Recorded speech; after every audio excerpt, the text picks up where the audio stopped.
Músculo do tórax e do abdômen. Miologia trata do estudo dos músculos. O sistema muscular compreende essas estruturas que movem os segmentos corporais por encurtamento da distância entre seus pontos de fixação por contração, uma especialidade da célula muscular. O nervo motor é o responsável pelo controle das células de um músculo. A placa motora transmite o impulso nervoso às células musculares, determinando sua contração. Os músculos são elementos ativos que constituem o aparelho locomotor, junto dos ossos e das junturas. A mecânica muscular se dá a partir da contração do ventre muscular, que é a porção média na qual predominam as fibras musculares. Essa contração gera um trabalho mecânico, ou seja, o deslocamento de um segmento do corpo. As extremidades do músculo se prendem em no mínimo 2 ossos, através dos tendões, de modo que os músculos cruzam a articulação. O tórax ele é formado pelos seguintes músculos. Externamente, nós temos o músculo deltoide, que a sua principal função é levantar o braço, sendo ele capaz de movimentá-los em todos os sentidos, e temos o peitoral maior, que a função dele é trazer o húmero ao peito. Já internamente, nós temos o peitoral menor, que a sua função é a rotação e inclinação da escápula.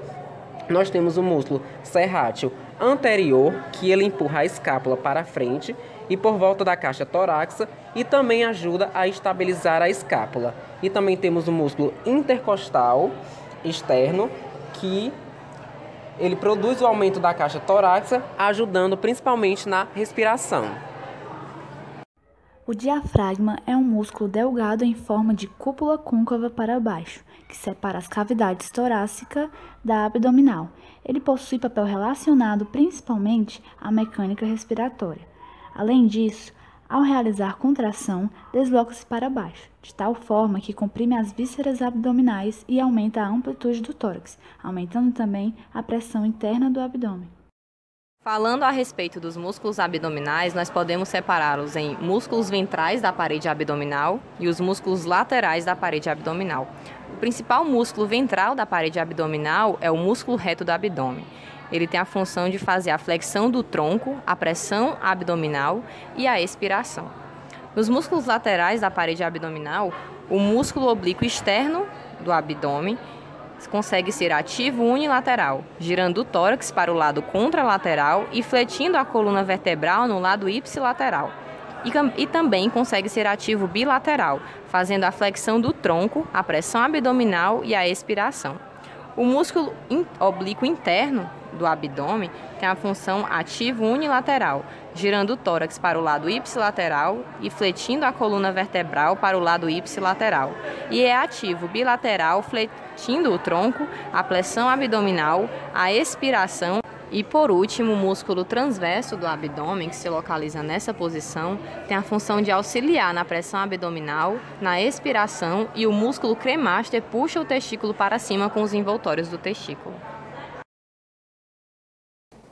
Sabendo da posição anatômica dos principais músculos do tórax e do abdômen e suas respectivas funções, é válido ressaltar a classificação de tais músculos. Primeiramente, quanto ao arranjo de suas fibras, podem estar dispostas de forma paralela em direção à tração exercida pelo músculo, como ocorre no caso dos músculos longos e largos ou oblíquos em relação aos tendões. Quanto à sua morfologia, podem ter aspecto fusiforme ou em forma de leque, como ocorre no caso do músculo peitoral maior na parte torácica. Quanto à origem, observa-se a quantidade de tendões do qual o músculo se originou. São classificados como bíceps, tríceps ou quadríceps quando apresentarem 2, 3 ou 4 origens. Quanto à inserção, são classificados como bicaudados ou policaudados, se apresentarem respectivamente 2 ou mais tendões de inserção.